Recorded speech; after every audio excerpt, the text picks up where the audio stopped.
Hello, ladies and gentlemen. Welcome back to the channel. Hope everybody is doing mighty fine on this Wednesday evening. It's not the good, the bad, and the ugly show tonight. It's a little something different. You got that coming tomorrow. See, dessert is on the horizon, yeah, or maybe it's the main course. Maybe we call the good, the bad, and the ugly tomorrow night, the main course. This is the starters, right? Got to think about doing a dessert show. Maybe just have Anthony dancing on his tractor, um, wearing something. I don't know what, but content. But anyways, we are back. Hope everybody is well. I'm joined by Early Doors Football TV. How are you doing tonight? I'm doing good, mate. Doing good. Yeah, did a show earlier on that. One of my spotlights, and that was quite a good show. So you get the chance to that, and obviously I know you did so earlier as well. But yeah, I'm Mm, good, mate. I'm good. I'm looking forward to this one. It's going to be quite interesting before the season starts. So as always, I'm sure mm, we're going to digest into this and yeah, find some interesting facts. yeah. Absolutely. And if you are watching from my channel, because this is also streamed over on Early Doors' channel, the link to Early Doors on my stream is in the title. So you can just click down there. It will take you straight over to his channel and you can smash the likes and subscribe to him. Also, by the way, congratulations on hitting 400 subscribers today because Thank you, sir. you've surpassed that mark and now you're on to 500. And then you're on the monetization train because I believe that's the first checkpoint for channels. Get about 500 subs and Yeah, you're well on 500. your way. Yeah, So that would be fantastic. And make sure that we do get him up to 500 subscribers this year. Maybe your target is actually set yourself for 1,000 subs before the year turns out. So yeah, if we can do that, fantastic. I'm on the road to 300. So people, yeah, exactly. please give me a helping hand, right? Help a brother out. But let's say hello to some of the fine folks in the chat. Steve Cox, evening panel and Evening, Steve. chatters. Big ups to you, Steve. Welcome on in. Mama Flossie, as always, a pleasure to Yeah, have you in the chat. Hope all is evening, well with Mama. you. Arsenal Manic, g'day to you, mate. Good day. Good day, Cobber. Bargown for big ups to you. Yeah, Bargav. Welcome in. Tony's been demoted. Cheap seats. I know. I gave him a wooden seat. To be fair, my seat's actually wooden, so I'm not having a great day. I've got some sort of cushioning, but it's not quite luxury. I mean, you probably got a spinny chair, right? Is it the cushion that Anthony, or as John Cena, as he Ross calls him, big up to yourself? Yeah, Is that big up you, is Ross. it Anthony's cushion that he has for his back? Yeah, I stole it. I stole it. He chased me down the M4 on his tractor, but I was too fast on my bicycle. I outpedaled him. Your bicycle. Anthony with his tractor. Tractor. Yeah, he's stuck in the field somewhere. Henceforth, he couldn't be here today. Um, Good evenings to everybody else. Thanks, Ross. Big Thanks, congratulations Steve. in the chat Cheers. Thank for you. Tony. Thank you, Mama Flossie. Stuff. Hey, Creepy Creepy Classics. Classics. Big ups to Evening. you, man. Hey guys, early this time, by the way, I'm starting some Palace and Arsenal YouTube reactions at the Ah, weekend. brilliant. We'll look out for that. Nice. Good stuff, good stuff, good stuff. And yeah, man, it's all kicking off. We're kicking into gear. This is essentially going to serve as a Fulham preview. We'll get to that bit in later on in the show. We have got a couple of other meaty discussions to talk about. Obviously, Anthony, he's not here because his poor tender heart wouldn't be able to take us talking about transfers and our clubs actually showing ambition and trying to make a difference to actually get ourselves into achieving our targets and the ultimate aim of elite football, which is winning the major honours. Crazy to think that West Ham are more likely to do that and have also achieved said honours before, sooner than Arsenal have. So, maybe Arsenal might change it this year. We'll have to see. But let's start off with Manchester United transfers.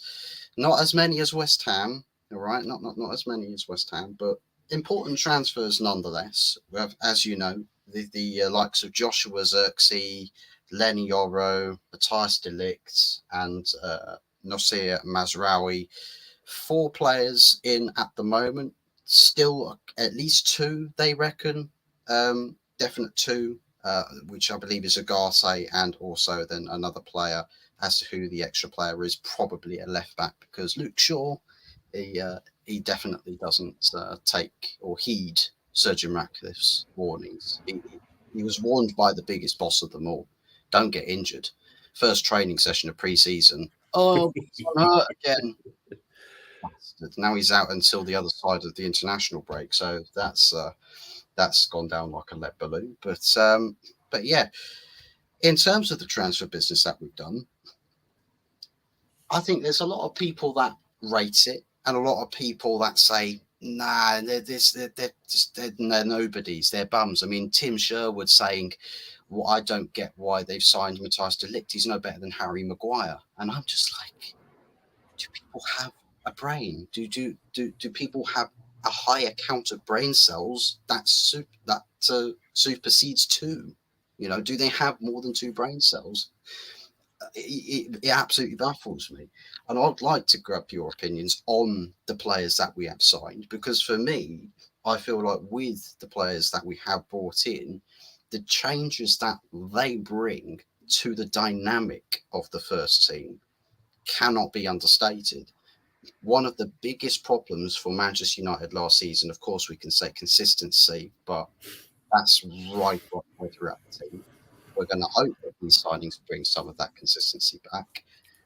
But the system that we want to implement, reliant on the defence and how that defensive line is set up on the pitch, how far up the pitch is that defensive line? Because where United conceded so many chances last season, the ball in behind, players running into space, unmarked players in dangerous areas, acres of space for cutback passes and easy finishes into the goal, and problems home and away with that same issue.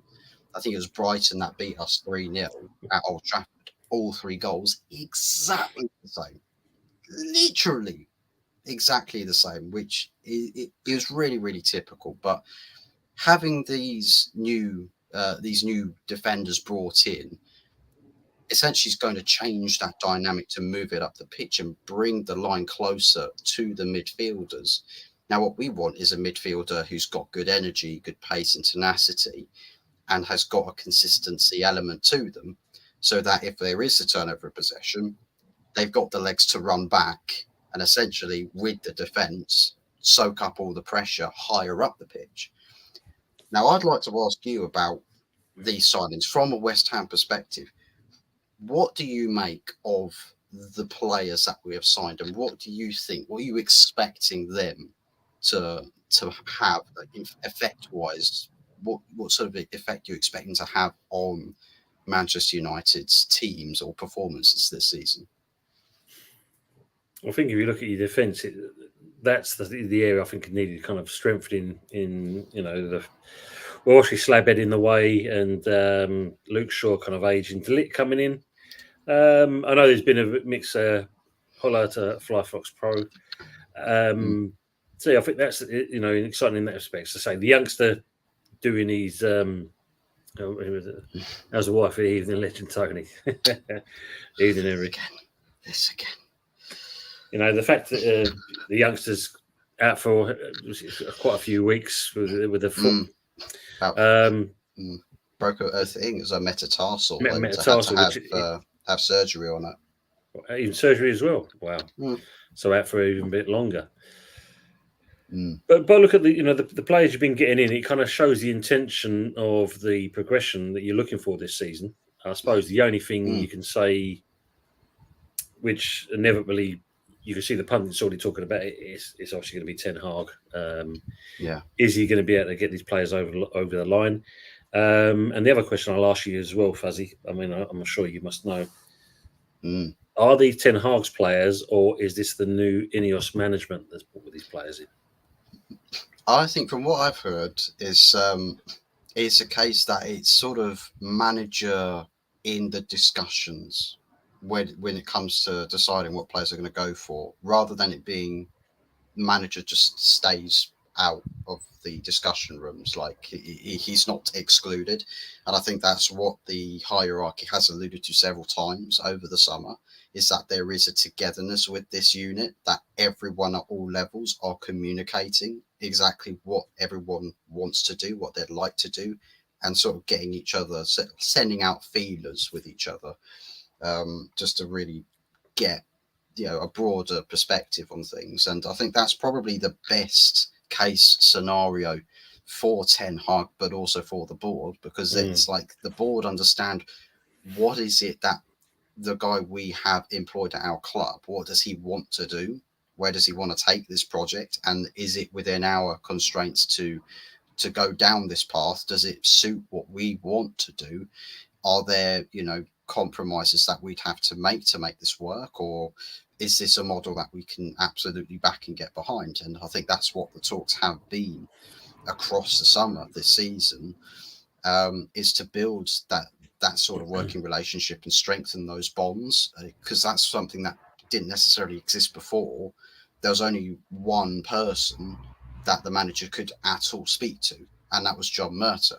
But sometimes people would just sort of bypass Murtough, go straight to Richard Arnold or Ed Woodward, which is just cataclysmic if you want to talk about elite football structure.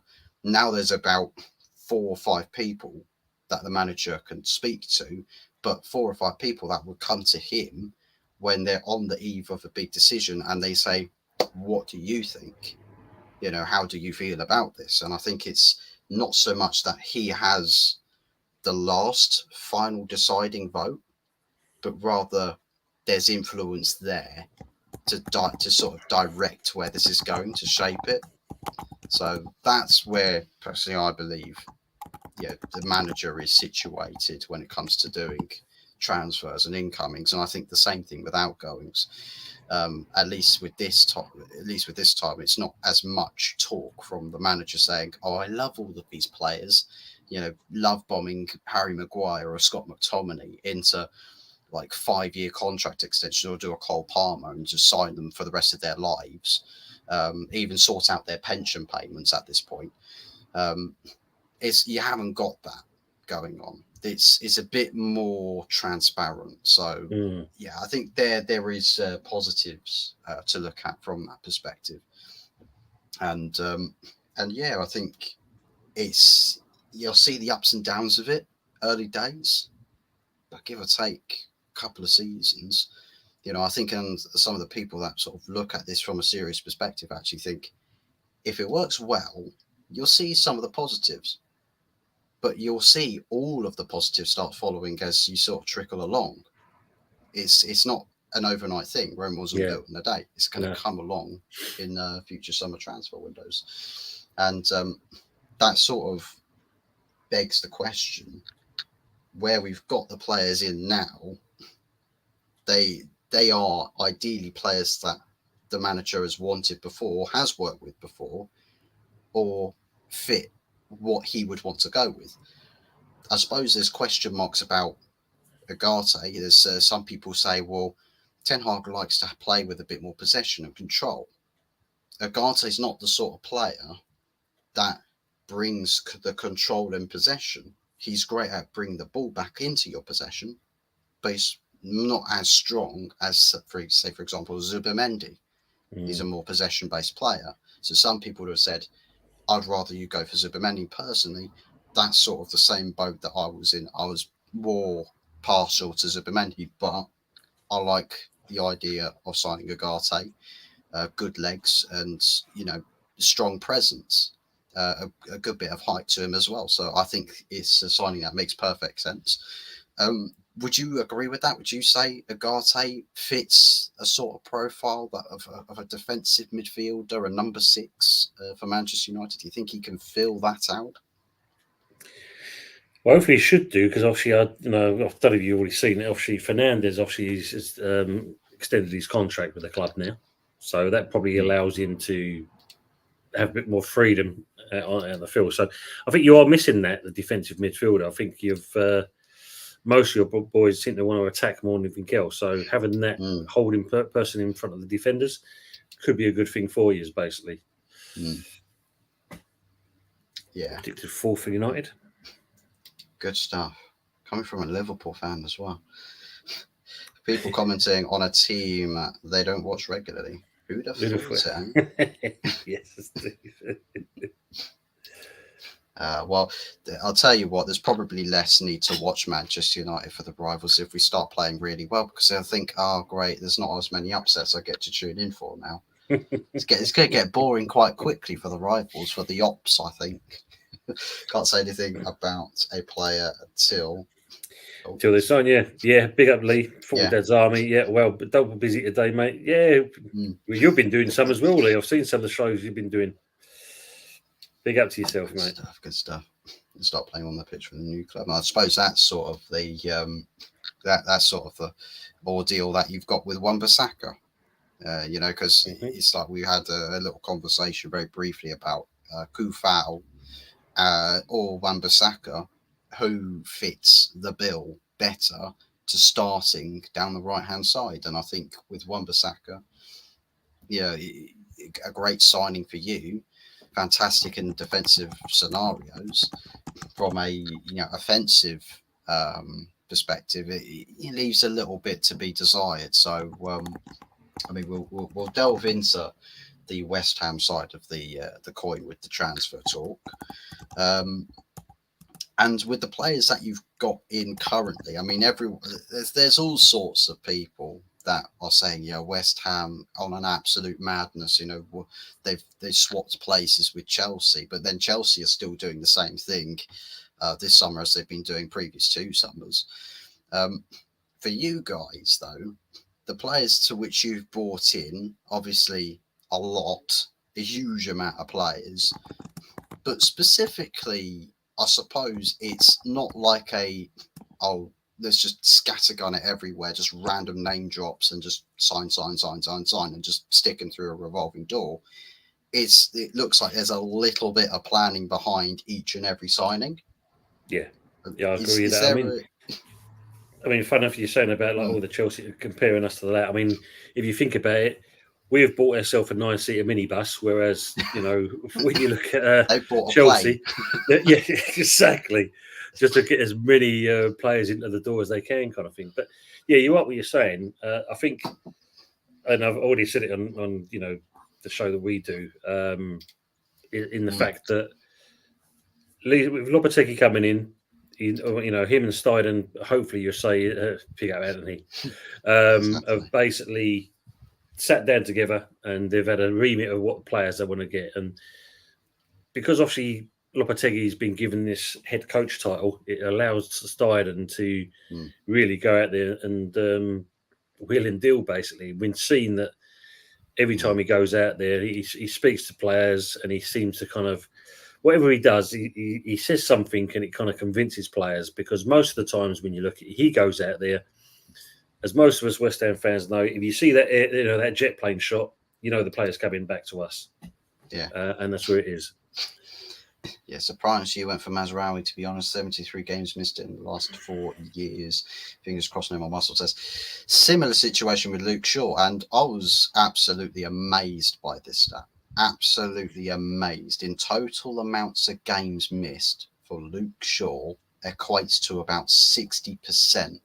That's since he's joined the club about 10 years ago. 60%. That is crazy. And it's got to the point now where you have to say, well, it's costing us money for you to be here now. It's less about trying to get you fit and seeing how we can fit you into the team. It's about, well, you're costing us money now, mate. We need players that are going to be readily available. And it's not any better with the backup, because Malacia is being out for 18 months. 18 months, which is ridiculous. He's not kicked a ball for 18 months and he's still not fit yet. And, people had their doubts about him before he got injured, right? How he's still rough around the edges, still raw. And people say, well, look, just get a stopgap left back in the meantime until they get back. And it's like, technically we did that last season with Reguilon, sent him back, and then the other 2 got injured again like that. And just like, oh, for God's sakes, what is up with these? Jeez. I mean, you then got a question, obviously, what's going on with the player or the training. I mean, going back on that Mazraoui one, how did you feel that? Obviously, we went in for him first of all, and then the deal collapsed, and then you guys coming in. Do you think his head was turned because he knew that Man United had come in for him rather than West Ham? I think there is, based off of his comments, I think if you're a fullback at Bayern Munich or a player at Bayern Munich and you're linked to West Ham, you think, well, I think I know my time is up at this club, right? And you're thinking about your future. You get clubs, a whole host of clubs come in, and they're just like, we're really interested to sign you. Like we've got this role for you in the team. We believe that you'd be a perfect fit. And you're like, I like this. And then you get Manchester United come in with a manager still employed that you've worked with previously, who was instrumental to your growth, and you feel like, now that's an olive branch, a pretty big olive branch. If in that scenario you're offered that outroad, and it's like you don't like, no disrespect to West Ham, but you don't drop in the football pyramid down a level or two.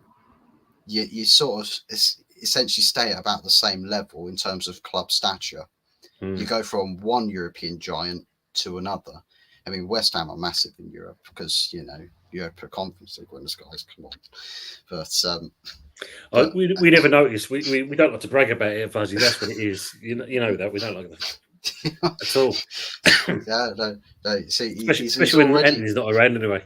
Yeah, I mean, he's already deleted all of his winners' backgrounds because he's thinking bigger and better things, right? He's like, let's push on, guys.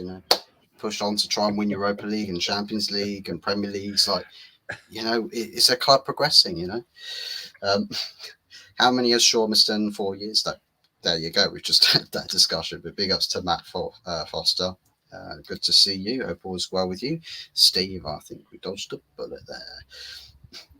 If that's in respects to Mazraoui and his injury record, I mean, based off of last season, Wan-Bissaka, not the best injury record either. I mean, missed a few games because, I mean, we had, I can't remember who it was. I think Wan-Bissaka towards the tail end of the season got a bit of fitness and played out the remaining games, but I think it was basically Dalot playing. I think we played with one fullback for quite a few games, sort of second half of the season. And I suppose I don't think it's necessarily a Wan-Bissaka problem. I think it was just probably like the football that he's played, the amount of football he's played. I suppose in your case, in West Ham's case, you've not got. I don't think you're playing in Europe. Are you playing in Europe this year? No, this year. Not this year. So a less hectic schedule, you could say. So I think any injury concerns with Wan-Bissaka, probably those could be put to rest a little bit. It's not really as high a demands to play, a midweek game after every single weekend. I mean, thankfully, our season starts quite relaxed up until the international break. I mean, only 3 games in about 5 weeks. So, that's it. It's a relaxing start, you could say, to a Premier League season, which makes for a nice change. It makes for a nice change, FA and Premier League. If you're watching, can't imagine you are because I'm not making you money. So, yeah, no idea, Matt. We didn't play Man United for Luke Shaw. Fair enough. I'll tell you what, though.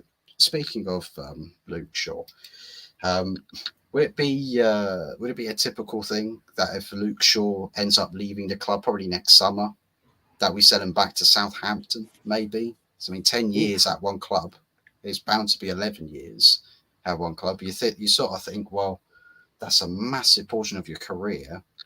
Are you gonna? What's the next step? It's not really much opportunity for you to step up again or go to or keep yourself at the same level. It's almost, you're already starting the wind down from your career. Where do you go after Manchester United if you're Luke Shaw? I think it's like with Adam Lallana at Brighton. He's made the free transfer back to Southampton where he started. So maybe Luke Shaw follows a similar pattern. Do you reckon that's a realistic possibility? Well, I think if you look at it, I mean, it wouldn't be a bad shout. You've got to think. There's talks of the great player that came to us last season, Calvin Phillips, possibly going to at one point Leeds, and I think now it's Ipswich. I think are looking at him. So it just shows how the mighty have fallen, and of course you've then with apparently it was on the show earlier on. It was alluded to that Moisey could be going back to Preston North End, where he's kind of. So when you look at something like that, yeah. Mind you, I suppose it can happen. Look at Wayne Rooney, goes to Plymouth and Moyes to Preston North End. Yeah, everywhere you go, basically, yeah. Rooney gets battered everywhere you go. It worked. It does work. It does work. Yeah, it rhymes, that's for sure. Just out of curiosity first, how do you know the board's working relationship with Ten Hag is what you say? Not saying you're wrong, by the way. I think you can usually tell by cementing or placing action with what's being said, right? You can sort of draw parallels by basically the actions speak louder than words. We all know Ten Hag is a bit of a pathological liar. If he comes out and says one thing in the media, it's not strictly true. With what we've seen is that all of the players that have come in, Ten Hag has shown a real great taking to. Is like, yeah, I really like these players and I've got the perfect idea in mind as to how I want to bring these players into the picture. Now, I suppose the only time you could probably say, well, maybe there's been a disconnect here or there is, say, for example, where Xerxes featured 0 minutes against Manchester City. If Xerxes ends up not playing for about 2-3 months, or it takes forever, and we haven't even got a fit striker at the moment, barring Xerxes. So maybe that's where you can start to say a signing or two may not be quite on the same, like in terms of board to manager relations, might not have had a bit of coming together or something. But I think at the moment, from what we've seen, from evidence-wise, it looks like they are on the same page. And I think so early out the doors as well. I mean, first summer transfer window with the new board back the manager and say, well, yeah, no, we're not gonna consider your opinion at all, mate. It's sort of like you're shooting not yourselves in the foot, but shooting yourself in the toe, just to sort of get the injection of pain. And it's like, but why would you do that? It's a hindrance from the get-go. So, but yeah, I appreciate the question. It is sort of a one to pick your brains with, and I think maybe long term would give us more answers. He's probably missed as many games as Mazraoui. I think he's missed more. Supposedly, he's missed more. It's a bit damning. Afternoon from Lexington and Ken Saki. Afternoon, Lawrence, as always. Big ups to Lawrence. Hope all is good with you. Fernandez, great player, poor attitude. Talking about Bruno Fernandes. Yeah. I mean, Bruno Fernandes, poor attitude. I mean, maybe petulance is the word you use with how Fernandes has gone about conducting himself on the pitch. I think it is a little bit of, he's trying too hard to be the captain, to be the top dog. Essentially, with this contract, the board has come to him and said, you are the top dog now. He gets everything under, like, he is literally the next person below, in terms of communications, below the management team and the coaching staff. He is now, essentially the star pupil. So he gets that role now. And I think we have to see the maturity from Bruno Fernandes as a captain. And I suppose from a rival's perspective, looking from the outside in, you've not got a lot of positive things from the mental side of Fernandes' game to say. Of course, I think most rival fans would appreciate his ability and talents on the field. But do you think that Fernandes is a disaster waiting to happen I wouldn't say it's a disaster waiting to happen. I mean, like, you know, there is a play. You know, he is a great player, but Michael's comment there, you know, being the poor attitude, you've got to think when you're the captain. Not only are you the captain of the team, you know, you're representing the club, and also you're showing, or you're kind of trying to give examples to play, you know, young players, you know, young fans, etc. And when you see him last season, where you know he falls to the floor and he's looking around, and once he realises he's getting nothing out of the referee and that, then he throws his toys at the pram and starts kind of hands up in the air and stamping on the floor and stuff like that. As soon as you do things like that, I mean, that's not what you want to see from your club captain. You know, at the end of the day, in that he should literally be, you know, heart on the sleeve and, you know, basically kind of telling players, if you're not doing this, this is what's going to happen. But to kind of, when you're doing that, because I'm not surprised, I mean, you know, one thing I will say, and at least Mainu, that kind of is near to the proximity of this man, he is, at least he's got a maturity about him. He's, you know, he's more level headed. But when your captain's doing things like that, it's as a, you know, for being a Man United fan, you got to think to yourself, you know, that's our captain doing this, and is it a true reflection of a Man United player? I mean, when you look at Roy Keane, for instance, you know, with him, you know, he would have broke his leg and carried on playing. You know, you wouldn't see that with Fernandez. Yeah. So I can understand what Michael's comment there, saying that kind of attitude, because at the end of the day, you know, for me, your captain is your be all and end all when he comes onto the pitch, and you don't show things like that. If anything, you've got to be more professional. You've got to kind of, you know, be the leader on the pitch, an influencer on the pitch to make other players, you know, understand what you want. You know, the manager says his piece. Yeah. As they say, once you cross that white line, now it's their territory. This is where your captain comes into play. But doing the things he does, you know, in certain respects, it's part of, I won't say the demise, maybe that's probably could be the wrong word, but it's kind of, you know, in certain respects, that kind of demise of the standard you expect from a Man United player.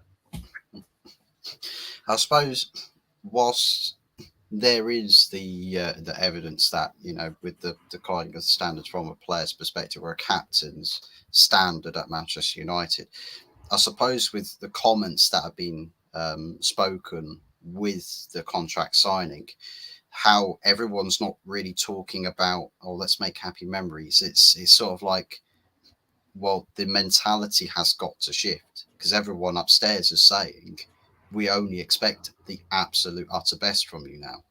And Fernandez, who we know is desperate, he's a real sore loser. He's desperate to win. That is perhaps he's sort of getting the feeling, oh, fantastic. The board, my bosses are expecting me to really push myself and push this team and lead this team to be, you know, champions elect, to be a team capable of winning the major honours.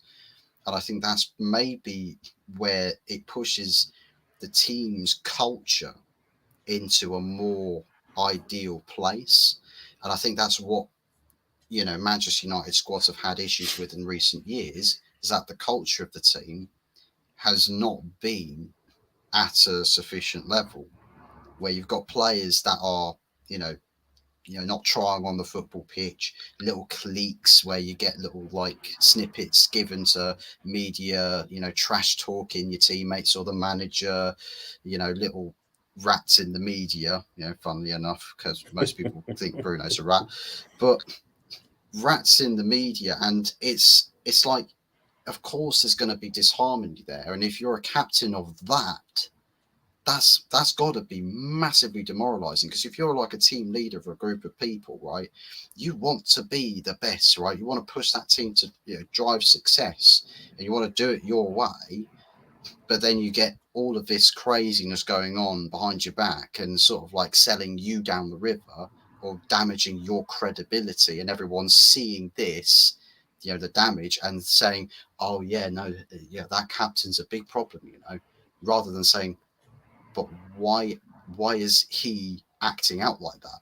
Yeah. Why is he having to take the fall? Why not look at the big picture rather than just honing on one element? What's all the elements doing?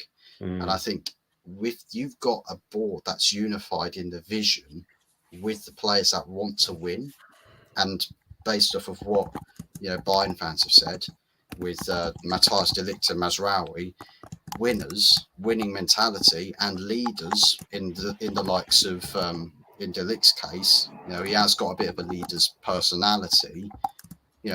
Bringing people into that, it can only help synergize a team with a common goal. No one's thinking about trying to do different things, achieve different levels. Everyone's on the same page and it's reading from the same hymn sheet. That can only benefit the club and the team in the long run, especially across a Premier League season, because my God, a Premier League season is mentally draining for any team. I mean, take Arsenal as a prime example. The season before last, start ridiculously strong, build the gap, mentally weary come the second half of the season, lose that gap and end up bottling the title. You've got to be strong right the way throughout the season. Absolutely. Arsenal second, Man United fourth, West Ham seventh or eighth, I predicted. He's not giving you enough hope. He's not a believer. Believing in the West Ham system. So many options and formations we can play. So exciting. And that's, I suppose, we can sort of go on to the other point, talking about West Ham and the players that are most key to you. Who, from the players you've signed so far, who do you expect to be the biggest difference makers for you, for the players you've acquired? I think if you look at the big difference I want to be seeing is our defence, because I think that was the key area, because obviously we signed the midfield area, we sorted that out. We've now actually got the full crew to play up top, so there's that option there. But the one thing we're still a little bit weak on was, is our defence. I'm glad that we're actually doing there. We've actually kind of changed that sort of thing. Obviously, with Wan-Bissaka coming in there, be third centre back when Emerson goes forward. Yes, true, because that's the option we can. Well, yes, Steve will say that, but yeah, I mean, if you look at it, it does give Emerson that kind of freedom, and then we can move over, which they're taught at an early age. But obviously, when the likes of Kilman and Todibo now being there, and we are looking at kind of other players to possibly fill in their position still. Yeah. Matt's comment is valid, because it does. The one thing we was lacking last season was strength and depth on the bench. I think for any manager, you must look over your shoulder and you think to yourself, like Steve said, look, left us with no squad. You look over your shoulder, who am I going to bring on? You think to yourself, nah, we'll just crack on, kind of thing, and hopefully we'll get through it. And I think that's what summed up our season last year. It was, pretty poor, considering how, the season before, the difference in that. But when you look at this one, last season, Moyes, I think, I don't know, maybe it was said at an early part of the season, and he just couldn't be, he did enough, but not enough to improve the squad or how we played. Yeah, nice. So that's in terms of you talk about defence. Would you say there's anything to expect with midfield or attack? Yeah, I mean, when you look at the midfield area, the fact obviously you've got Somerville, you've also now got obviously the one that most people are kind of surprised with. We've got the Guido Rodriguez. The fact that he's worked with Alvarez as well, Chelsea bought him here, Chet. The fact that that them two have worked together, that should give a good dynamic to the midfield area, and plus the fact we can now obviously have Paqueta services for most of the season. It's looking pretty good. Started to lead airways. Yeah. I can sort of get behind this comment though. Chelsea just signed 3 more keepers and played Rush 11 keeper.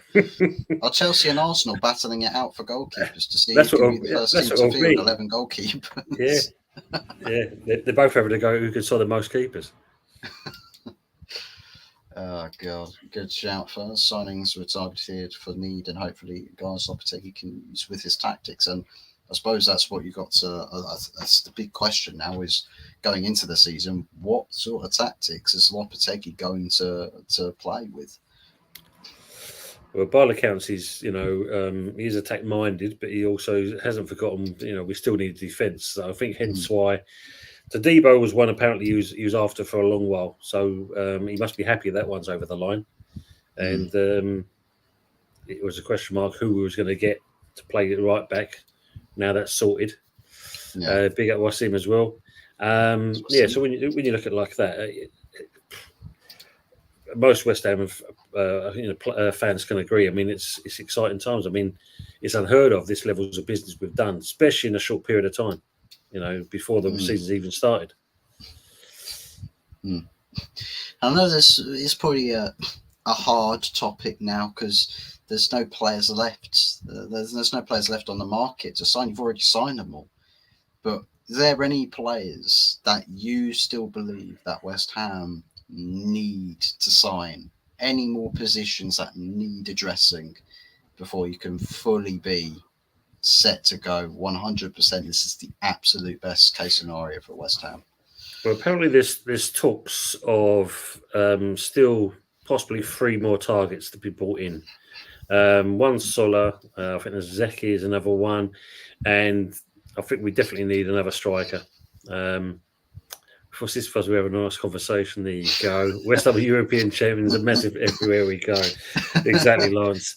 So when you look at it, I think it'd be interesting because when you look at the forward things, we've had a few people that's kind of come to mind. You're hearing that Tammy Abraham's name has been thrown back into the ring. But then there's also, they've got this John Duran. Do we still go for him? And who's the other geezer? There's another one as well that we're looking to get in. So it seems that he's trying to get cover in 2 players for virtually every position, which is great. Because I think he's looked at last season and know that maybe the season beforehand and saw the season before, how we did there. This season just gone is a case of we've suddenly become like Swiss cheese and we're seeing all these kind of league. Because I think we conceded something like, I think it was 74 goals we conceded last year.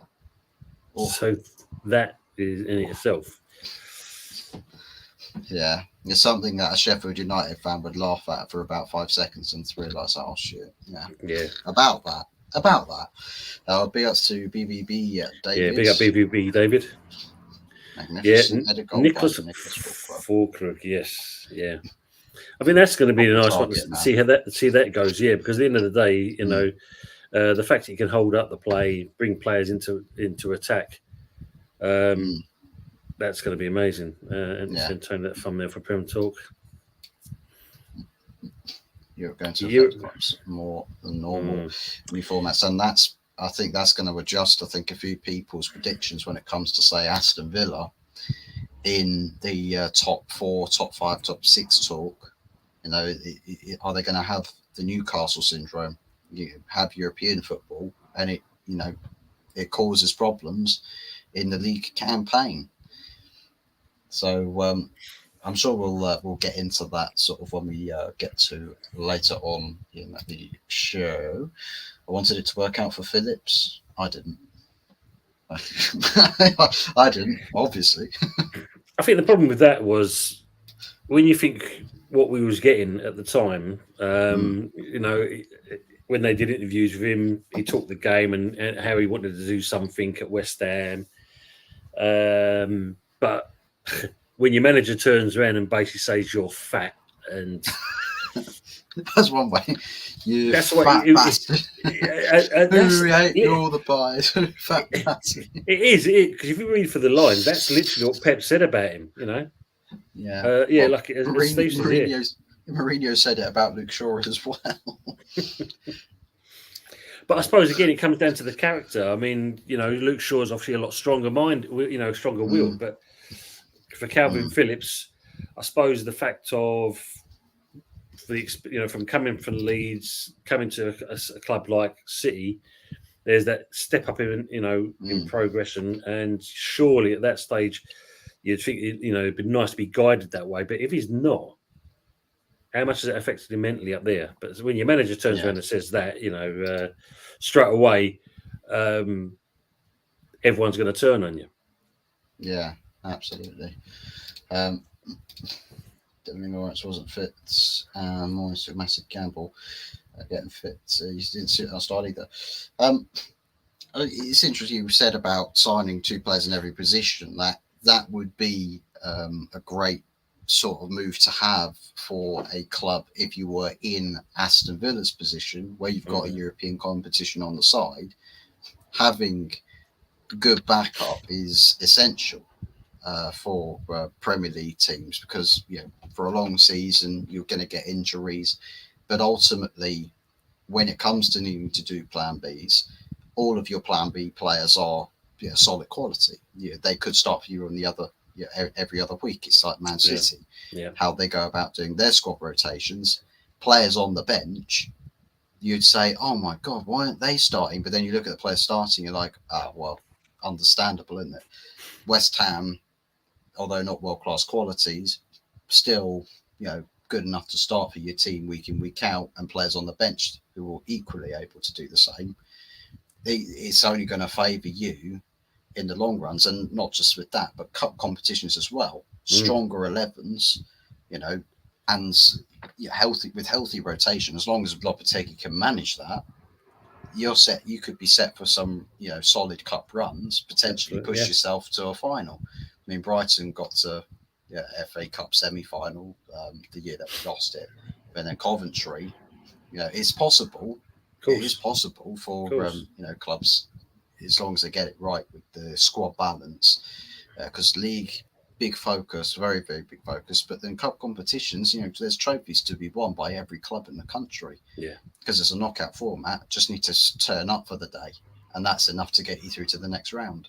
For a Premier League season, you've got to turn up for 38 games. Of course, I think if you look at it, it also shows the intention of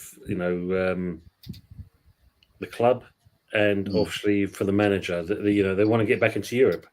So getting the players we are, Howard Howe's big Howard's players. Big up Howard. I think if you look at it, it shows the intention of where we want to go. So with that, we've got to back that. We've got to see it. Like I said to you before on the shows previously, I was jury out on Lopetegui because obviously the previous situation with Wolves. But the fact that they've backed him, they've got the players in what he wanted, and we've still not finished that business, and we're going to go into the season. There's a lot of optimism for West Ham. I suppose we can sort of this leads into the next point, talking about the sort of vibes that we're going to have with this Premier League season up and coming. There's quite a lot of different stories going on with all of the different Premier League teams. Most of 19 teams. Well, I say 19 teams. There's actually still a few clubs that have got legal problems as well going on with rule breakings. I mean, Nottingham Forest, Everton, Leicester with the 10 points deduction to start the season with, and then there's Manchester City's charges that supposedly going to try and really rifle through it and sort it out, get it sorted out, get to a verdict, and call it there. So there's a lot of different mixed feelings with all the different fan bases, and where West Ham's outlook for the seasons is positive. You're doing your own thing, you're in your own lane. Teams like Arsenal, I think for some reason, are still toxically positive, but that's just Arsenal. Sign one centre back or who probably plays a left back, and that's enough to make you think you'll win the league. Manchester United, we want to be positive. We want to say, look, there's a big change here. Let's see how we do. We're not expecting glorious scenes of emotion, but just consistency and progression. I mean, is there any sort of teams at the moment going into this Premier League season that perhaps will have the biggest shock to the to what they're used to, or do you think everything's a bit more sort of according to script? I think it's hard to say at this stage, isn't it? Because you want to see, maybe one or two games to see where they're kind of headed. What kind of style of play they're going to have. The attitude of the players. I think that's where you kind of look at it from that point. But I suppose the new boys coming back into the into the league. How are they going to adjust and cope? I think that's the question, because I think we've only seen, I think Leicester's signed maybe one or two players. That was a bad name. Ipswich, I think, have only signed one player. And, I think, is it Southampton, the other one? You're not seeing much there, really. So when you look at that side of things, I mean, apart from Flynn Downs, and I think some other player, so there's very little business their end. So you got to, in certain respects, fear for them, or what's going to happen with them. Absolutely. Big ups to Pepsi Pack. Good to see you. Person responsible for subtitles has been sacked. Seems like a knee-jerk reaction, or knee-jerk to what Chelsea have done with Palmer. Manure are going to struggle this season. 10 back, first to go. I suppose we could entertain this. If there is a manager first to go this season, first to be sacked, who would you say is your first to go? I mean, if you look at it, if Abramovich was still at Chelsea in that, then you've got to say Mascalero probably would be the first in that respect. Enzo would have gone before he even got the job. Got the job, yeah. When you look at that, I suppose if you look at it, there's talks, even though he signed a new contract, possibly Gary O'Neill could be one of the first ones to go. But unfortunately, I think if you look at, we can't steer away from your club, and with Ten Hag, and I think everyone, in certain respects, was probably a little bit surprised that Ineos decided to keep Ten Hag. But at the same point, you can also see the reason why they also kept Ten Hag as well. Yeah. So it's that. But I think, I think that most of the lower clubs have more than anything else at this stage, they're probably the first ones to go. Well, we'll see how true the fortune tellers of the Premier League, praying that Manchester United start awfully with Fulham on Friday. A Fulham team that I think some people will say will have a good season. Some people will say, no, not really. I don't really see them doing anything special or writing anything in the stars. I think with this Fulham team, they'll come for blood, because the last several results at Old Trafford not been that great. And obviously, if they want to get vengeance still from that, what was it? Was it FA Cup game where they got like three people sent off in like a couple of minutes? Crazy scenes. But yeah, I think there's problem players for Fulham. Definitely problem players for Fulham that can cause all sorts of problems. But it's an optimistic outlook for Manchester United. Manchester United that the message is, time to pull your weight, time to, turn up and not put in slow, sloppy performances. And I think that's going to be the message going into this game. And I believe that this game, Manchester United, we should get the job done. I think opening Premier League weekend, the vibes are quite strong. There's no like, oh my God, we're gonna be terrible this season. There's none of that in the air. Even though the midfield has not got the players that we want in there, there's still the mood and the vibes around the team. The players are ready to go. The players want to get stuck in. The manager seemingly wants to get stuck in. The board are doing what the board is doing, and the fans are sort of, most of them are like, let's go, let's get ready to get stuck in for the season and keep on doing our business until the transfer window shut. I think Manchester United, if the intent is to play with the likes of De Ligt and Martinez as your centre backs, with Masraoui in the team somewhere and Delot playing perhaps, probably is going to be a higher line, and we'll get to see a big indictment to what this new dynamic is going to be with the team. And it's going to be a interesting test for Fulham, because they've played the past few seasons against a low block Man United, or a defence with a lot of space in behind the midfield. Now, they've got quite a few players that can cause problems when they got space, but will they have the space to sort of break down if they can't break free beyond the back lines? Because if we go with a high line, they'll need to have the pace in behind. I think with Masraoui pacey fullback, the low pacey fullback, and 2 centre backs that aren't slow or lumpy, I think it's going to be an interesting matchup. I think you're going to have the counter attack of Fulham versus against a possession, high pressing Manchester United. Looking at that sort of a game, do you think that's probably the sort of matchup you're going to expect to see, or do you think you see it going a different way? I think you're going to see a different style from Man United this year, or this season, shall I say, not this year. I think you can see a difference in there. I suppose the only kind of weak link in that all of that basically is Trashford. He could be more. He could be a hindrance. He could one that could set your plans back. Yeah, Fernandes and Todibo for me as well, Steve. Yeah, I think that'd be the case. But yeah, I think that could be probably your your weak link for this season is him, unless obviously you're gonna offload him. Yeah, I agree with that, Michael. Yeah, that one there, Rodriguez would definitely make a difference in the midfield. Yeah. 2 solid players at each position. Yeah, good strength and depth. But yeah, as you were saying about having a different style, and I think it has to happen with Ten Hag. He's got to play a different style. Absolutely. Can't play a third season playing terrible style of football and say, well, I haven't got the players. Well, you've got players in positions that help your case. And if you can't make the best out of your situation, which is improving, you can do more, then there are going to be questions asked of you. I agree on that. And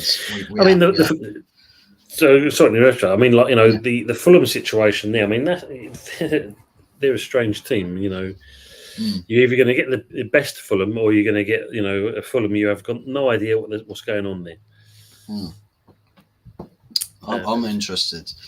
I'm interested to know with Emil Smith-Rowe, because he's a very talented player. He is, and if he's going to have sort of a less restricted role like he would have in Arsenal, he's more free to express. Now, a player with as much talent as Smith-Rowe's got, the influence on the pitch in attacking areas is going to be massive. So it's just with the teammates he's got, if the quality, the out ball to get into dangerous positions will probably be there. But I don't know about the execution, because I think it's Munoz. Munoz that's up top for them, and then they've got Willian, and I don't know who else it is. I don't know if Wilson's still there, like Harry Wilson. I don't know who their winger's going to be. I think he might be still there. But the interesting thing you got to look at in that respect there is the fact of Smith-Rowe has already got 2 goals for Fulham. I suppose you beat Cole Palmer. But it's a fact of this is what Arsenal fans were looking for. While we're not playing this player, and he goes to another club and 2 goals already. That just shows you. It must be a kind of Arteta's truly copying Pep. Pep sells Cole Palmer to Chelsea, sees him bagging it, and he's like, "Oh my God, I'll let a ball go." Arteta's like, "Wait, Pep, I've got to do the same. Smith-Rowe, out the door, you go." And then he starts bagging for funds, and Arteta's like, "Oh yeah, I feel that pain, Maybe that's the reason why he's kept hold of Nketiah and Nelson, because he thinks it's going to come from him instead. Yeah, 100%. Eddie Nketiah, not today. Pepsi on it tonight. He is indeed. Pepsi's on it tonight. Tim has signed to upgrade positions needed, not just round pegs, square holes. Yeah, which we had last season. I think West Ham United this season mid-block 4-3-3. I think that's not a bad shout there, Michael, because I think we've got the attacking options now, which was definitely lacking this season. I think we're going to be a bit more blessed, but I suppose, like everything else, we've got to make sure that we don't get too excited by it. Sorry, if I saw that one that Steve back up there, he said about. Oh, that's one. Sneaking around and solo loans. Yeah, we do. We still need to move that one out. Get a couple of ones out of the door. I mean, Ings is one of those, but apparently we've still got to stump up his wages, because I can't believe what that player's on. That shocked me when I saw that. It's one of those, isn't it, where you get to selling a player, but then it's like, well, okay, I'll like you to pay me the rest of my wages, thanks. Yeah, God, for God's sake, seriously? He's reportedly on 125,000. At West Ham, Jesus Christ. Yeah. If that's the case, that's just mad. Oh, Jesus Christ. It's like it's something you'd expect maybe at Liverpool, but even at Liverpool, it was not anywhere near that amount. But then we've got a question. That one is that a Moyes signing, or is it basically a Sullivan signing? Evening, Richard. Leave it there. So the West Ham striker, if he joining Bristol City tomorrow. Tommy Conway just signed. Yeah, just see that as well. Hopefully you don't get Middlesbrough in a cup to knock you out. Goal round. Yeah, just say Bristol City signed midfielder George Murphy from West Ham on a season-long loan.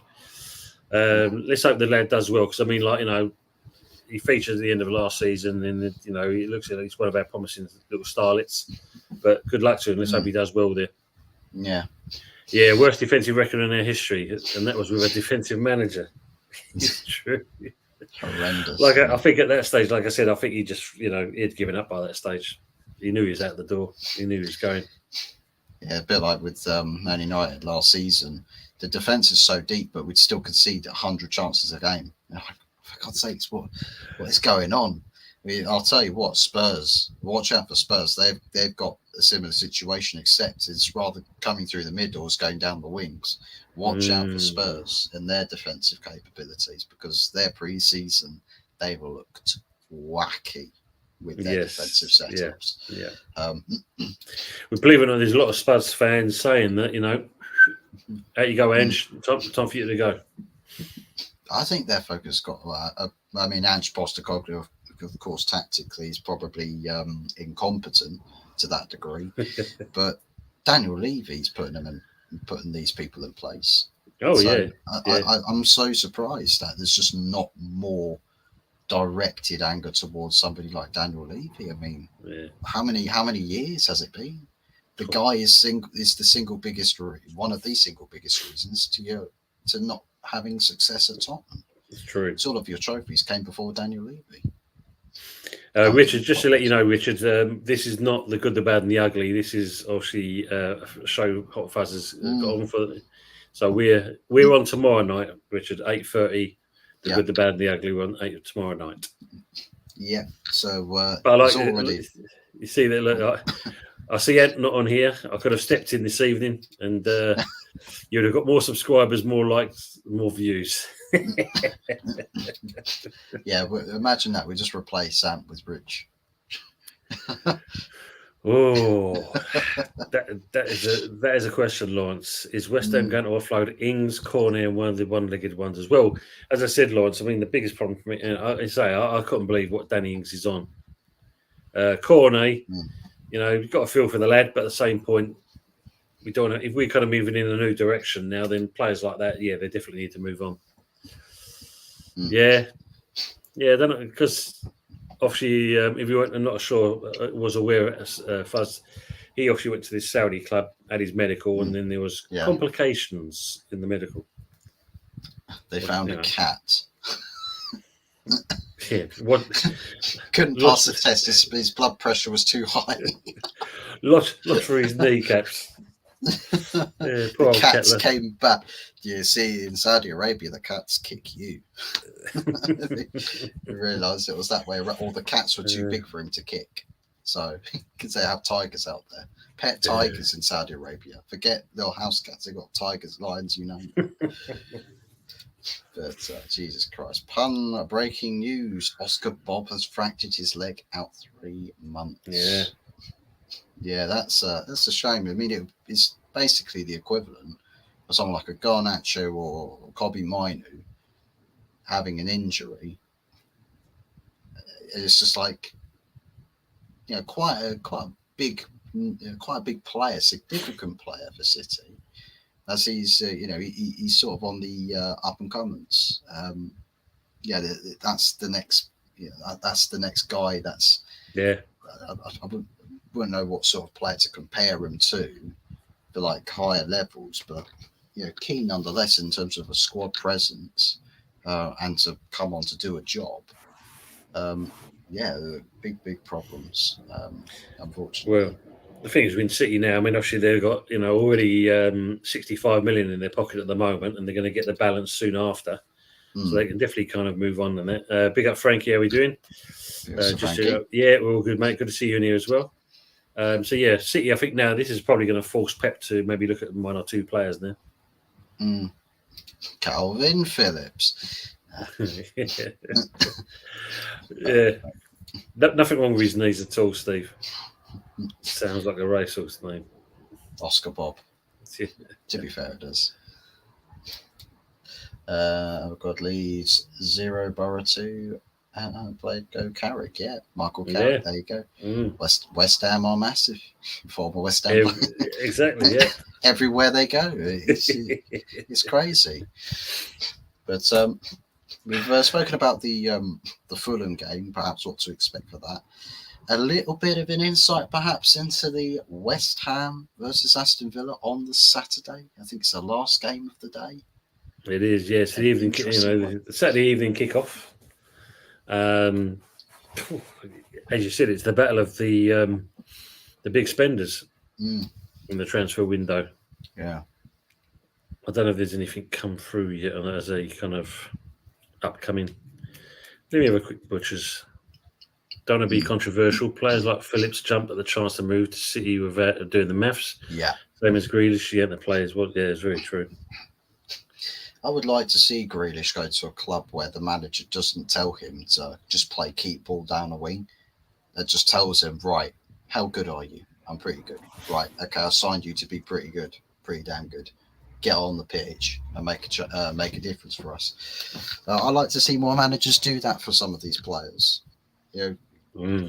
Get actually just let players use their ability and quality on a football pitch and not tie them down to such restraint tactics. Pass 5 yards left and then in this moment of the game pass 5 yards to the right. How about let a man take another man on, let him try and dribble past him, take-ons and stuff. I think there's only like a couple of clubs that really do that, where they have wingers who take on the fullbacks or midfielders that take on a man. There's not many clubs that try and do that now. It's all pass, move, pass, move, pass, move. Yeah. Well, it's a match facts anyway about our game against him. So West Ham have lost just one of their last 12 Premier League games against Villa. It's won 6, drawn 5, and a 4-1 loss at Villa Park last season. Whereas Aston Villa are winless in their last 9 Premier League away games against West Ham, drawn 5 and lost 4. So it's a 2-1 victory at Upton Park in April 2011. West Ham have lost on 5 of the 6 occasions they've begun a Premier League campaign against a side who finished in the previous season's top 4. The only exception was a 2-0 away win at Arsenal in 2015-2016. So it's pretty much even Stevens by the sounds of it, because he's saying with us and Villa very similar in that respects. He's just going to get the better lift off. I've got to go. Going to do Carabao Cup second round draw. Keep your fingers crossed and toes crossed, Tony. Yeah, don't want to draw Borough. But big ups to Henry. Thanks for tuning in. Goodbye, chat. Question for us and early doors. Who are your FPL strikers? I actually can't remember. I made my team ages ago, and I haven't looked at it since. Well, I know one's Haaland. I know that from me. I'm trying to think who the other one is.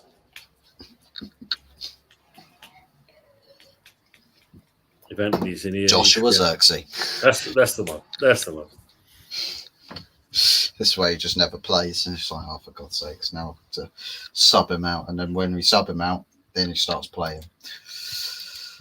I was saying thank you, Mr. Henry. When Rooney wins the Carabao Cup with Plymouth. Yes, I've just seen some of the goals. Even the players are surprised. It looks like they was kind of celebrating and crying at the same time. It's beautiful. Was that Rooney just got pissed off with the players? He just subbed himself on and started scoring from the halfway line.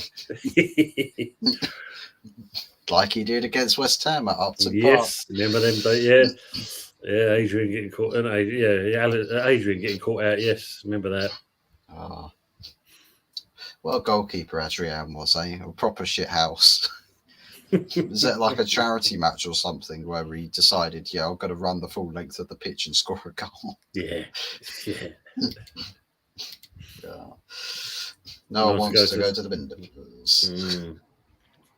True. Right, I still think everyone is writing off Crystal Palace. I reckon we have a very real opportunity to qualify for Europa League. Classics. Just a question. I mean, why you're still on here? Is there any other signings coming into your club? Because I thought there'd be a bit more business from Palace, considering how well Glasner did last season. I thought they would have backed him a bit more. I see, obviously, you've turned. I think it's Newcastle's third bid for Gay. So I don't know what's going to happen with that one. I think the chairman, Steve Parish, I think he said, unless it's a really kind of multi-million-pound offer, that we're not going to be interested. Not when Arsenal get Eze, you won't. It's trying to get Marino. It's trying to get the Mikel cousins to reunite. Mikel United, guys. Be the light bulb, guys. Where's my light bulb? Be the light bulb, guys. Come on, if you're not a light bulb, you're a fucking disgrace, guys. Oh yeah, Frankie. We're so pleased you won the FA Cup last season. So pleased. We're so pleased. You're so happy you've done that. Not Pateki or Ten Hag, so Southgate will replace either. You wish, Pepsi. You wish. But what's going to happen is Arsenal are going to be down in 18th place by Christmas, and Edu's going to go, screw your process, Arteta. Take your light bulb with you. You'll unscrew it and give it to him. It's like, you don't get a P45. You get your P45 light bulb. It'll say P45 on the top. Say, get out of my club. And then he's going to pick up the phone to good old Gareth. He's going to come in a waistcoat, decked out car, some weird ass suspension. He's going to pull up to Colney. He's going to sign a contract, lifetime, a £1 million a week. Shit, and everybody else's wages, and say, listen, God has arrived. It's going to be the love story of Arsenal Football Club and the relegation novels with Gareth Southgate at the helm. Maybe you'll end up playing them Man City in League Two in a couple of years' time. Oh yeah, of course. I forgot all about Cooper. Yeah, he could be another one that goes with Leicester, isn't it? It could be sacked. Signing tumble. Yeah. Well, going back onto that, I mean, if you saw that last night, Anthony's I was on with Lee and Anthony on Football Dad's Army, and as we were talking away, Anthony's kind of looking over the TV screen behind him, and he suddenly got breaking news has just come through. He looks at Arsenal just signing, and Lee got all excited, and that he goes, "Here he comes now! Yeah, it's a tumbleweed." So no players at all. Lee fell for it. I know I said Eric Ten Hag the other night before my internet went down, but I was having a pick on Fuzzy Night. Maresca for me. Yeah. And do you know what? I think that's an interesting choice, but maybe, just maybe, Ange Postecoglou. If they don't hit the ground, or they don't sort of kick on from last season, if it goes substantially worse next season than it has been last season, the fans will very quickly turn. Very, very quickly turn. I mean, they're already turned now. They've only just had a pre-season. Exactly. They're already on his back already. And there's also on his back at the end of the last season as well. But again, it comes down to not being backed by their chairman. 3-0 to the Borough. Oh, he's doing well. Mbappe scored in his debut for Real Madrid, so he's happy. Yeah, can't go wrong with that. 3-1 Fulham. I mean, Jesus. Putting a lot of faith in Fulham. Fulham win 2-0.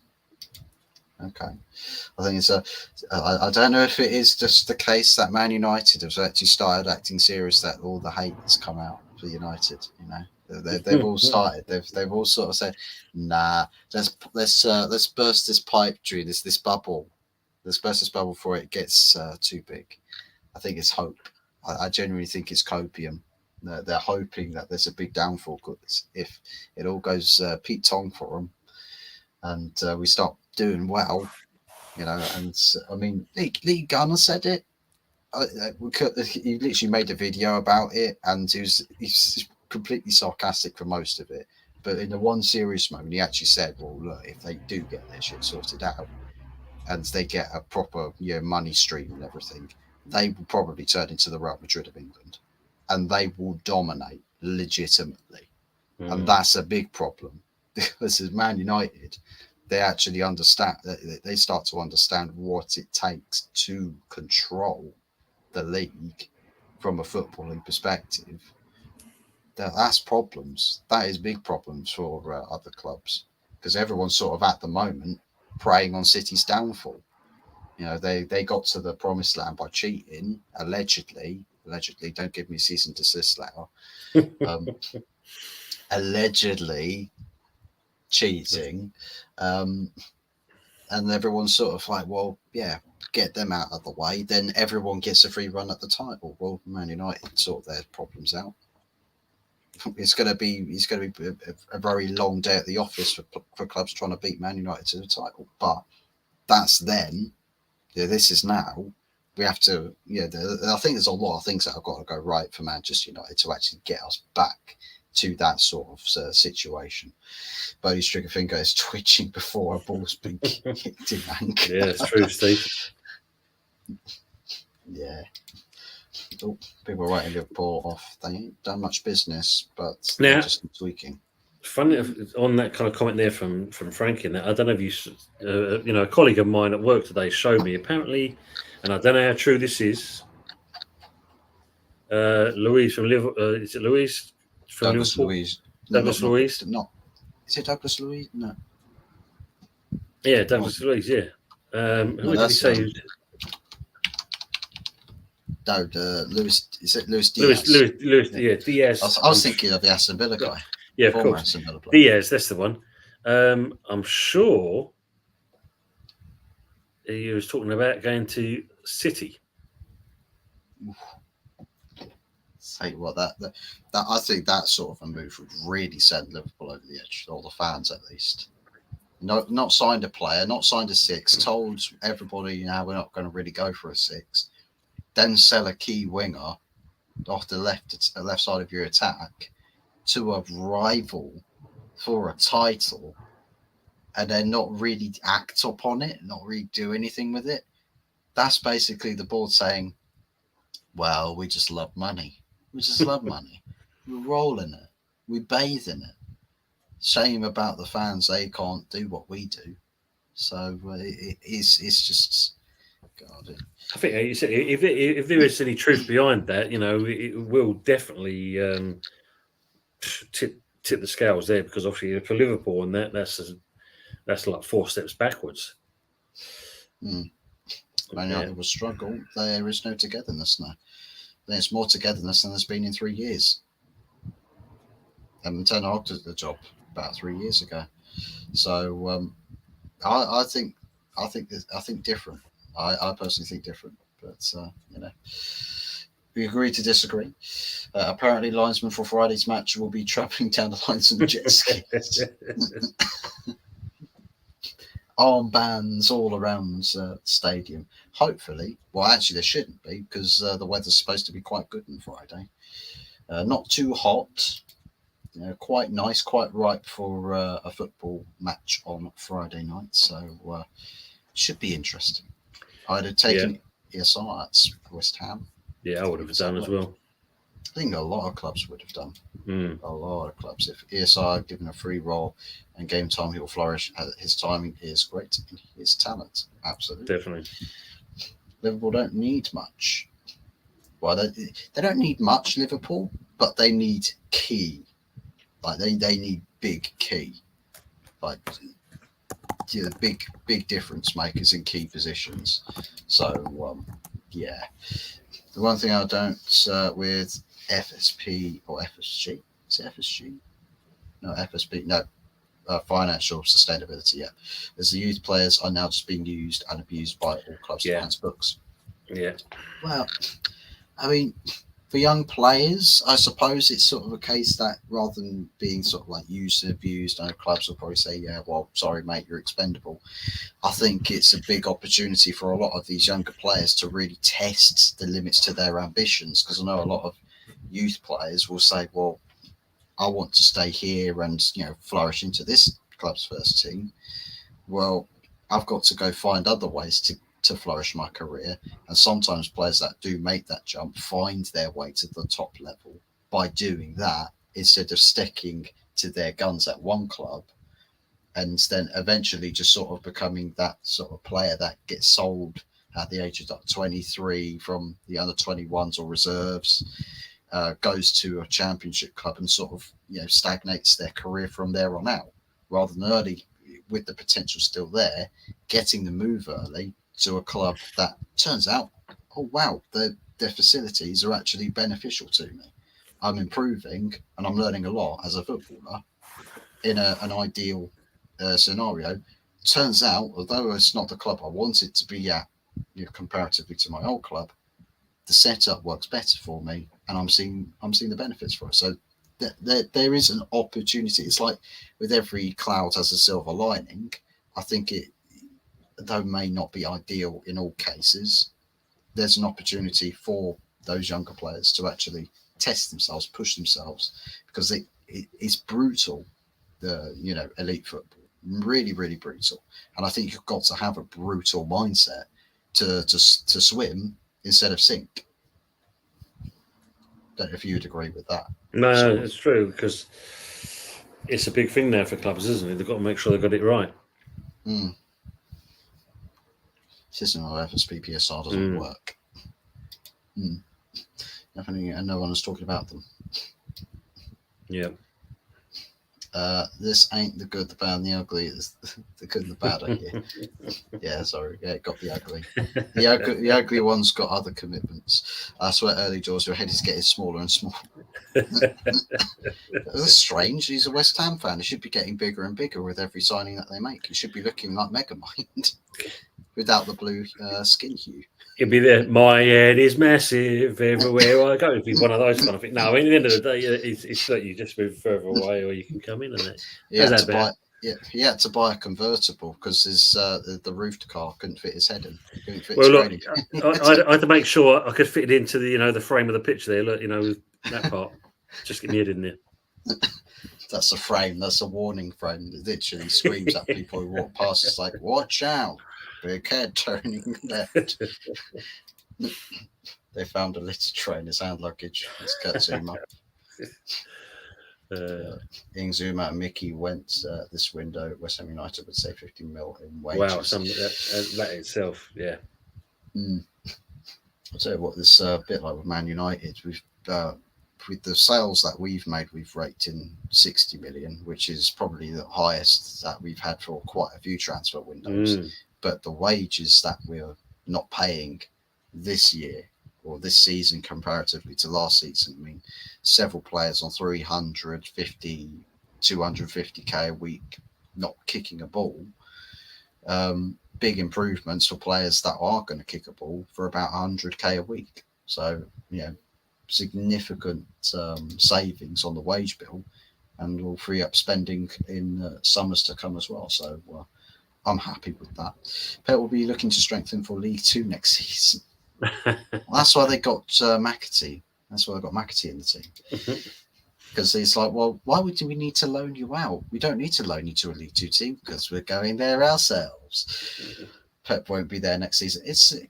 It'll be interesting to watch, because whatever the outcome happens with this case, do you reckon that if it's do you think Pep, if the outcome's even like slightly bad, will he go off the back of that? Well, it could be. I mean, because when you think about it, you see his contract, is it this year it runs out? So when you think about it, by now you should be having negotiations if you want to keep hold of the man to extend the reign of your manager. But if they're not talking at this stage, then of course that kind of, and obviously again, this is all presumption. It could be the case of yes, he might have told him until this is finalised. Yeah. I'm not putting pen to paper until I know exactly where we stand, because obviously for him,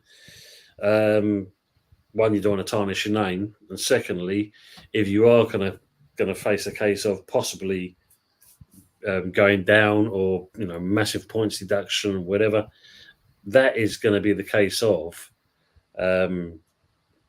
where he looks at himself and says, "Do I want to be a part of that?" And more than likely, that it's going to be a no. Grealish should be a great addition to Man United. It'd be interesting. An interesting idea, but no way it's going to happen. No chance. I haven't got the budgets to do it. Big up to Niall Kane. Big up Niall. Hope you will. So we're getting towards the end of the show, so we'll rifle through the rest of the comments and then we will begin to wrap things up. Adrian's still at Liverpool? No, he left. He left. He left. If Palace lose the players that have been talked about, they will struggle. I mean, they've signed a couple of players that maybe not completely replace. I mean, I think Palace were trying to sign Wilfried Zaha back on loan, weren't they? Yes. From Galatasaray. Yeah. Interesting to figure out what's going on in Galatasaray with Zaha. Because I think there's still quite a few teams that would take him. Retired now, Steve. Okay. Yeah. Thank you there for Real Betis. Not bad, that. It's like with Zubimendi, people talking about, well, listen, he's not going to leave the beautiful Basque region of Spain to move to Liverpool, to Merseyside. To a big change of scenery. I mean, it's not the sort of beautiful scenery in Liverpool. I know a lot of people say that Liverpool's a beautiful city in terms of like a communal sense, but I think I know which place I would rather be living in, to be honest. Yeah. We went to Betis, Michael. The shame is Eze was released by Arsenal as a kid. Yeah, as we were saying, Frankie, before, missed opportunities as always with most clubs. Team up with Pellegrini. That's great. Yes. Remember the Pellegrini name? Yeah, I remember that now. Yeah, what would South got on any team? Boring football. It's not boring football, it's terrorist football. I genuinely like to understand what the thinking was behind when somebody invented that term, terrorist football. I think it was Diego Simeone that they first used that for, terrorist football. Just want to interrupt there, Fuzzy, because let me just rewind that, because it's interesting. They're just talking about the PGML thing. Let me just go back on that comment there. Zaha might be coming back to the club, and there was talk of some Decor geezer or something. I don't bother keeping up with the transfer. Decor geezer or something, yeah. And tell me when clubs agree in terms with the player. I think most people are like that. They're just not interested in all of the initial talks where you get all the buzzwords with the transfers, like the club interested in player, don't care. Yeah. Club pursuing player, don't care. Club agent, player agents, deal agreed, don't care.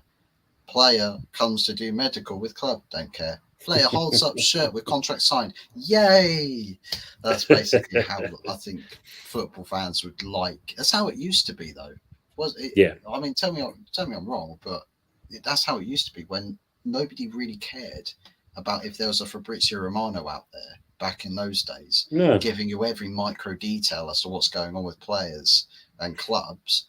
You just find out in like news headlines or something, or an official communication from the club saying, "Hey, guess what? We signed this player," and everyone would be like, "Oh, nice, fantastic, good stuff." Exactly. Here you go. I mean, so I'm just going to quickly go over this. PGML saying that what they're going to do now with referees, that there's going to be minimum interference for maximum benefit, with new emphasis on referees' call for subjective decisions. On-field decisions will stand unless the referee has made clear and obvious error to minimise disruption to the game. Key message panel concludes 31 mistakes were made by VAR last season compared with 35 in 22-23. So, going to be interesting. Subjective. That's quite subjective. That. Yeah. More BS and spin in my eyes. Night, everyone. Nightly. Thank you for tuning in. Which stadium will collapse first, Old Trafford or the London Stadium? Probably somebody who walks. Well, at least with Old Trafford, I don't think you get like the stadium roof walks or something. Whereas stadiums like West Ham and Tottenham Hotspur Stadium, you can go up to the roof. Or like at a certain stadium tours. I mean, Jesus Christ, just take some £500 bloke up there and that's it. So it's all over. You ain't got a stadium to play. I think because obviously I know there's been a lot of talks with Old Trafford being revamped, isn't there? So that in itself tells you there must be something kind of I think it's probably short-term work to sort of like keep everything manageable. Build the new stadium is probably the ideal idea to go with, and then downgrade the current Old Trafford so that it's still a landmark there, still a significance to the local community. Just it doesn't look quite as big as it did before, but it's still got all the history there.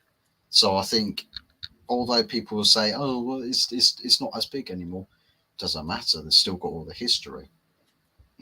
And some of your club's early history came from an Old Trafford that looked like that, and it didn't have a roof over it whatsoever.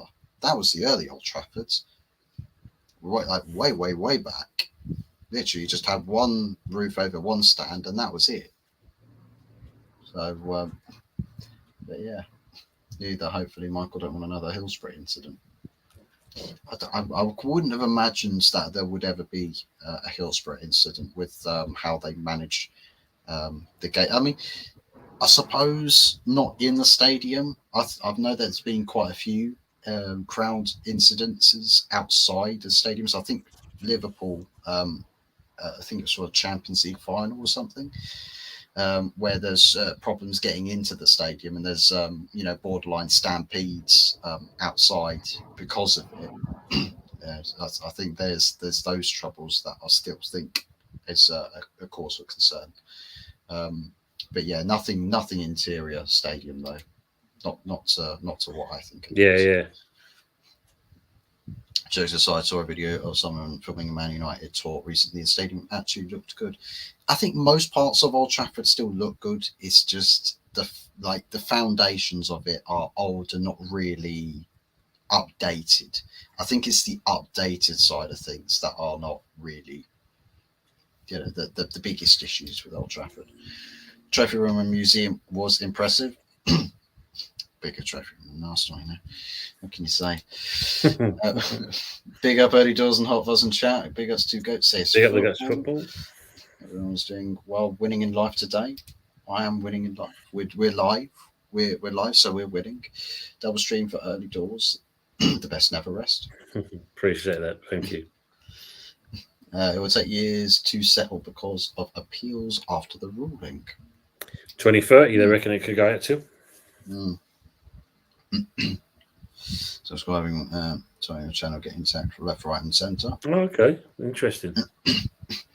YouTube beef. I just stay well clear of it. If someone starts talking about me, I ain't talking about them.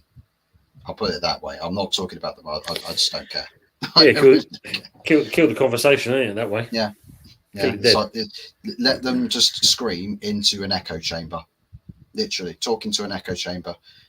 They think they're talking to you, but you just don't exist. You're just a figment of their imagination at that point. Makes them sort of self-reflect and think, hold on a second, am I actually going insane? Instead of your logo and that, just have a big hand instead. Talk to the hand. Talk to the hand. Let's just do that. Be really childish, but it'd be great. Great, excellent way to crush YouTube beef. Honest Tractor. Now, go back to Richard's comment there. Just seen that. Just been announced. Earthy has signed from West Ham to Bristol City. Hopefully, he'll be a great signing. Yeah, he will be. I think for you, Rich. Apparently, he got lost on the way to Bristol. He had to go and Google it on his tractor. Well, you could probably see it on a satellite view because you can see the massive traffic jam just stacking up behind him on a motorway. So, in other words, we're still going to get a few. I think so, Michael. Yeah, most definitely.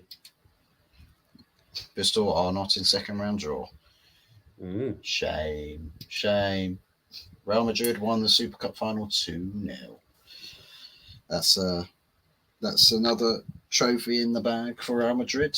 Sure, there'll be more to follow this season. West Ham entering second round. Oh, I'm not too sure. I hadn't had a look at that, to be honest. I wonder what. I'd imagine United will probably enter later rounds with Carabao Cups. Yeah, you will do because obviously the FA Cup and that. I think you're coming a bit later. Mould Trafford. Mould Trafford. Can't go wrong with that.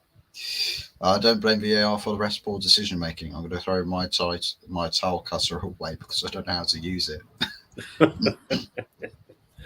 True. That is very true. It's like trying to shed as much accountability as possible to avoid trying and spare as many blushes as possible. Question lands to Yorkshire clubs and Midland clubs. Fucking boy.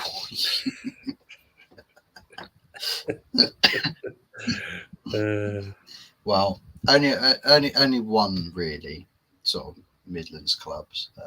It doesn't bore me. And it's my beloved club. Don't know about Tony. Probably all of them. But unless he's got a second team that he's fond of or enjoys following, seeing how they get on. Do you have any of those or? Skegness AFC, AFC Skegness, the great old club in that. There you go. Shout out to Skegness. Give him some of your subs. Just get a big portrait of him like they have in North Korea with Kim Jong Un, right? Just massive ass portrait outside the stadium. It's like, what is you? Leeds campaign hasn't started off too well. Middle of the year slapped him up 3-0, so that's good, isn't it? The damned United. Spurs, the most impressive trophy room. One day or they left something to put in it. Yeah. Oh, it's a stock room at the moment for cans of Mr. Sheen just to polish all the shelves. What I heard is that the lighting, everywhere else in the stadium, lighting is impeccable. In the trophy room, it's ridiculously dark lighting, and everyone keeps saying, the thing is, though, is that there are trophies in this room. You just can't see them. Could you turn the lights on? No, the light switch is broken. It's been broken since the stadium was put up. Have you thought to fix it? We can't afford the wiring. Drew creepy. Sounds weird typing that. Thanks, Steve. Second round. So we are in the second round. Nice. Fisher Athletic, Tony likes. They were a good team. There's some good players come out. Fisher Athletic, believe it or not. Don't worry, Steve can't. I'll be CPFC Paddy soon. Good. It's going to change your name to that. Brilliant. Lovely. So I think that pretty much brings us to a close for this tonight's show. A big thank yous to, of course, everybody in the chat, but most especially big thank yous to Early Doors for joining me on tonight. It's made the show extra special. So if you are watching, please smash the likes, subscribe. Past 400 today, on the road to 500. Get him to 500. And get me to 300 people. Be fantastic if we can both hit our targets throughout the rest of this year and onwards and upwards to bigger and better things.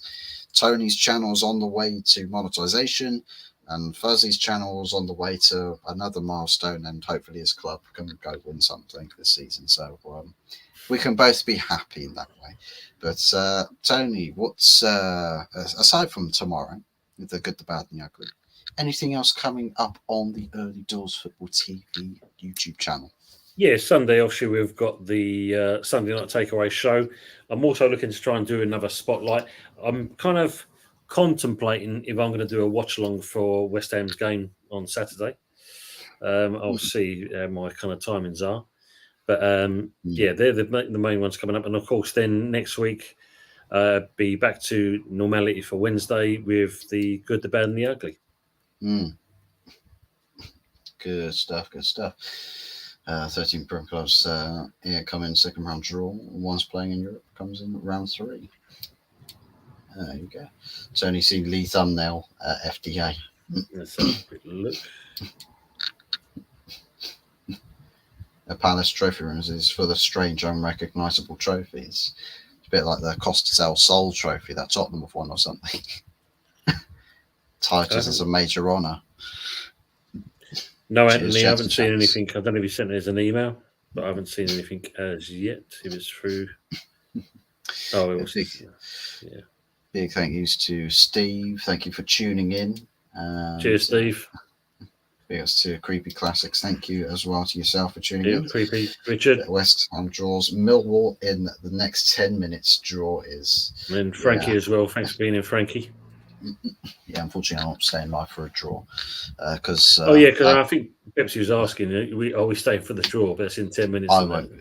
Nah.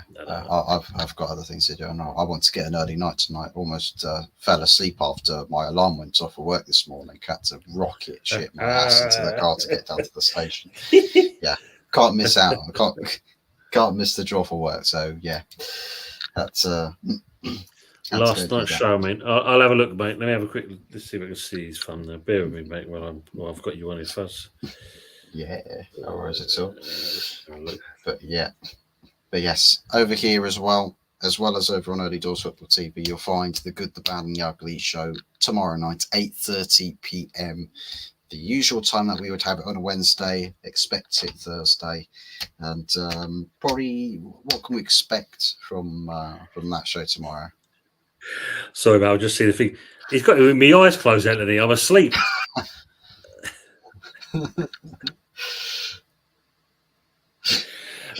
So tomorrow's show, we'll be talking about obviously the upcoming fixtures. We'll be talking about the predictors. So everyone in the chat, we'll be looking for your predictions for the opening weekend with the Premier League fixtures. And obviously building up a kind of table of people's scores. We'll also be talking about any upcoming business on the transfer business with 3 clubs. Anthony's still hoping that they'll get their, is it second, third player? I don't know.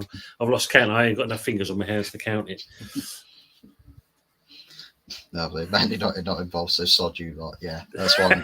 That's why I'm jumping off. That's why I'm jumping off. Maybe Tony can go live again for anticipation for the draw, but not for me. Cheers, Michael. Thank you very much, Michael. Biggest for tuning in. You fell off. We're talking about CCA draws and transfers. Good stuff. As you've been shaping, you're excited about brotherly conversation. We'll leave them to it, people. But once again, thank you very much for tuning in.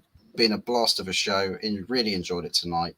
Take care, everybody, and we'll see you back here and on Early Doors Football TV. Link to his channel is in the title if you're watching it from my end. Do be sure to check that out as well. And vice versa. We'll be back again tomorrow at 8:30 p.m. Any final words before we go? Well, as Lawrence always says, as you know, everywhere West Ham go, we're massive. Simple as that. Come on, you irons. Enjoy your night, everyone. Much like my forehead and much like his cranium. Massive. Massive as can be.